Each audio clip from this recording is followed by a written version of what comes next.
October 1976. A locked room above a Brooklyn social club filled with cigarette smoke, unpaid debts, and men who had already decided someone would not leave alive. Joseph Pistone sat at the table as Donnie Brasco, while names were written on scraps of paper and passed hand to hand, each one representing a problem that required a solution measured in blood. He listened as calmly as the others, nodding at the right moments, understanding that reacting too much would be as dangerous as reacting too little. The conversation moved efficiently. A truck hijacking had gone wrong. A bookmaker had talked to police. A union official needed reminding who controlled him. Each issue ended the same way, with a quiet consensus and a date. Pistone memorized every word while calculating how many people would die before federal paperwork could stop it. His wire was off. His handlers were not listening. If he spoke now, even to stall, suspicion would fall on him immediately. Across the table, Benjamin, Lefty, Ruggiero vouched for him without being asked. Lefty explained that Donnie had already proven himself. He collected debts without complaint. He stored weapons without questions. He followed orders without hesitation. In this world, those traits mattered more than history. Trust was built through usefulness, not loyalty. The meeting ended with a different discussion. Pistone's name was mentioned again, this time as a candidate, not for a job, for membership. He was days away from becoming the first FBI agent in history to be formally inducted into an American Mafia family. The ceremony would require him to swear an oath that could never be undone. It would also require the murder of a stranger to prove commitment. Outside, federal authorities believed they were winning a long war against organized crime. Inside, one man realized the system protecting him could not extract him in time. If the ceremony went forward, the FBI would not just lose an agent, it would inherit responsibility for everything he had been forced to become. The twist did not begin inside the Mafia. It began inside the FBI. By the early 1970s, federal investigators believed the American Mafia was a closed system that could only be dismantled from the outside. Informants were arrested criminals trading stories for leniency. Surveillance captured fragments, never structure. Wiretaps revealed voices but not decision-making. The Bureau accepted this limitation as unavoidable because no agent was supposed to cross the boundary completely. Joseph Pistone was sent in anyway. The vulnerability was not courage or deception. It was bureaucracy. The Mafia did not require background checks, references, or documentation. It required presence, consistency, and time. The FBI, by contrast, required approvals for every escalation, every risk increase, every deviation from protocol. That imbalance created a gap large enough for one man to disappear into. Pistone's cover identity was deliberately unremarkable. A small-time jewel thief with no ambition beyond survival. He entered the system at its lowest level, where mistakes were tolerated and loyalty was tested through repetition, not interrogation. He showed up every day. He listened more than he spoke. He handled money without skimming. He absorbed insults without reacting. In a criminal hierarchy built on ego, restraint was misread as discipline. The Mafia's internal controls were built to detect rivals, not observers. They expected betrayal from outsiders seeking profit, not patience from someone willing to wait years for nothing. Each crime Pistone witnessed without flinching became evidence of authenticity. Each arrest he avoided became proof of competence. Meanwhile, federal supervisors measured success through reports, not proximity. As long as Pistone delivered names, relationships, and fragments of future plans, the operation was deemed manageable. No metric existed for psychological erosion or moral saturation. There was no form for what happens when an agent becomes operationally indispensable to the criminals he was supposed to destroy. By the time the Bureau realized he was no longer just inside the Mafia, but structurally embedded within it, extraction was no longer a decision. It was a negotiation with consequences no one wanted to sign. Joseph Pistone stopped using his real name before the Mafia accepted him. The Bureau did it first. The change was quiet and administrative. His name vanished from schedules, his case number was reassigned, and his reports were filtered through people who never met him. On paper, this lowered risk. In reality, it erased oversight. Donnie Brasco began as a cover and became the only identity anyone interacted with, including the system that created him. Pistone lived as Donnie every day without exception. He paid cash, avoided hospitals, avoided old friends, avoided anything that required identification. Money came the same way it came to the others, through stolen jewelry and debt collections carried out under unspoken threat. Every transaction tightened his connection to men who would kill him instantly if the truth surfaced. Preparation looked like stagnation.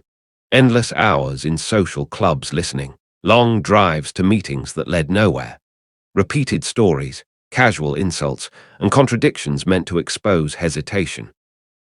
He learned when to speak, when to stay silent, and how to remember details without sounding rehearsed. The Bureau feared exposure. Pistone learned replacement was worse. Hesitation meant invisibility. Invisibility meant death. At home, his real life thinned quietly. Absences went unexplained. Questions stopped being asked. There were no instructions for this, only reminders to continue. By the time he noticed the roles no longer shifted, the shift was complete. The Mafia had stopped testing him. They were relying on him. Joseph Pistone committed his first serious crime for the Mafia without being told to do it. That was when the watching stopped. The work arrived as favors, a package to move, a debt to collect, a man to scare without marks. Pistone accepted everything without questions, did the job cleanly, returned the money intact, and never spoke about it again. Silence became his reputation. Soon he was no longer escorting others. He was sent alone. Jewelry passed through his hands in paper bags and returned as cash within hours. Names were given, addresses scribbled, instructions reduced to a nod. Each success pulled him closer to the organization's core. Violence surrounded him without warning. Decisions were made without explanations because none were needed. Pistone learned when a name had turned into a sentence. At meetings, conversations paused when he entered, then continued at full volume. That was not caution, it was trust. Lefty Ruggiero leaned on him heavily, using him to store weapons, settle disputes, and carry messages that required discretion. Pistone became useful in ways that could not be traced upward. The more problems he solved, the harder he was to remove. The Bureau received intelligence in pieces and called it progress. They did not measure the cost. Each detail required Pistone to stay longer and refuse less. Eventually, crime stopped being occasional. It became routine. When his name came up for induction, no one argued. The decision had already been made. The FBI realized Donnie Brasco was about to be made when the Mafia stopped talking about it. The silence came first. Check-ins slipped from hours to days. When Pistone surfaced, his reports were shorter, stripped of context, heavy with meanings he could not explain without exposure. He stopped asking questions and began confirming what was already known. To his handlers, it sounded like control. It was survival. Inside the Bureau, the operation had grown too large to end cleanly. Multiple offices depended on Pistone's access. Prosecutors waited for cases that required more time. Supervisors rotated in and out, inheriting an operation they had not built and were unwilling to shut down. Every delay was framed as patience. Each approval added weight Pistone could not shed. Pistone sent warnings disguised as routine updates. He mentioned meetings closed to outsiders, conversations that paused when he entered, not from suspicion, but from assumption. His handlers marked it as progress. They did not hear the danger inside it. Surveillance stayed distant. Wiretaps stalled. Extraction plans waited on signatures. Every safeguard assumed time still existed. Then names disappeared. Plans stopped circulating. Pistone realized he was being positioned, not informed. When he reported induction was near, the response was cautious, almost celebratory. Pistone knew better. After the ceremony, there would be no buffer. The next order would be final. The Mafia had already moved. The Bureau was still deciding. Joseph Pistone learned he was about to die from the FBI, not the Mafia. The warning came buried inside an extraction order that arrived too fast to be routine and too late to feel safe. He was told to vanish immediately, cut contact, and leave New York within hours. No explanation followed. None was necessary. Orders like that only came after something had already broken. Inside the Bonanno family, the mood shifted quietly. Meetings moved. Familiar faces disappeared. Lefty Ruggiero grew tense and distracted. Cars lingered outside social clubs. Conversations ended abruptly. Instructions came with urgency. These were not signs of suspicion. They were signs of preparation. The extraction plan failed on contact with reality. Routes closed. Backup arrived late. Pistone had to miss meetings that could not be missed, inventing excuses that sharpened attention instead of deflecting it. Every delay increased the chance someone would act first. When Pistone finally disappeared, the Mafia filled the silence instantly. Donnie Brasco was gone. In that world, disappearance meant death or betrayal. The conclusion settled fast. Lefty Ruggiero was summoned. He did not know Pistone was an agent, only that the man he vouched for had vanished. That failure carried a price. He was isolated, demoted, and later imprisoned. Others tied to the breach were removed quietly. The FBI extracted Pistone alive and called it success. Pistone understood it differently. The operation ended not in victory, but in damage, redistributed so no one had to admit they lost control. Joseph Pistone did not vanish after the operation ended. He became visible for the first time.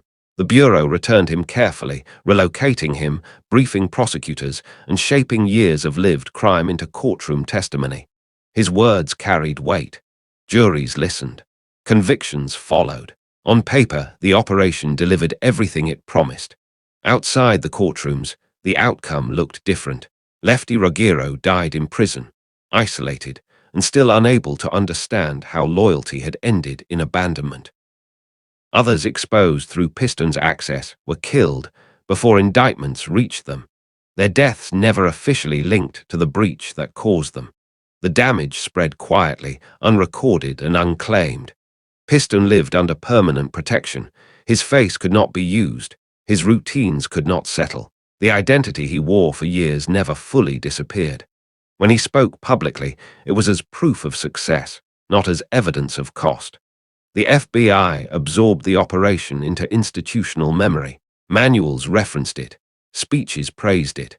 No reckoning followed over how close control had come to breaking or how many lives were traded to preserve victory.